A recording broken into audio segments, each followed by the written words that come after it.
Les mémoires juives de l'oriental marocain est le titre combien révélateur et éloquent d'un beau livre inédit présenté mercredi soir à la Fondation du patrimoine culturel judéo-marocain à Casablanca. La présentation du livre sur le judaïsme de l'oriental. C'est un livre de grande qualité que j'ai parcouru personnellement. Il y a beaucoup de recherches, beaucoup de photos sur tout ce qui se passait dans l'oriental. Je vous signale que l'oriental se caractérise par notamment une ville, la ville de Debdou, qui avait une majorité juive.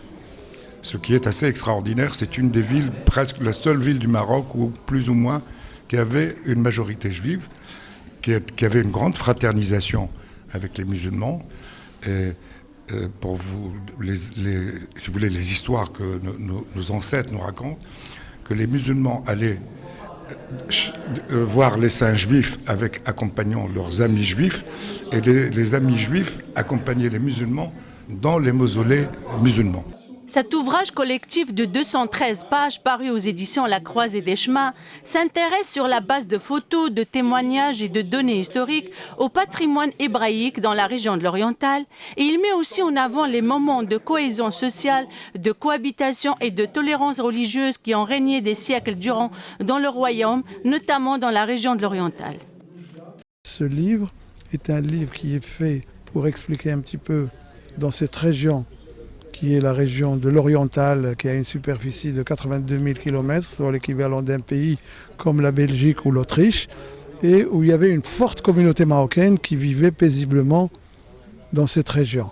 Et nous avons essayé de remonter l'histoire à travers des témoignages de personnes vivantes et de personnes donc, qui racontent aussi des épisodes sur leurs grands-parents et sur leur jeunesse. Et tout cela a donné un livre très fort, où il y a beaucoup d'émotions, expliquant que cette mémoire juive est toujours préservée. Ce livre va être un point d'appui aussi pour peut-être mener des actions de valorisation de ce patrimoine. Il y a une maison de la culture du patrimoine juif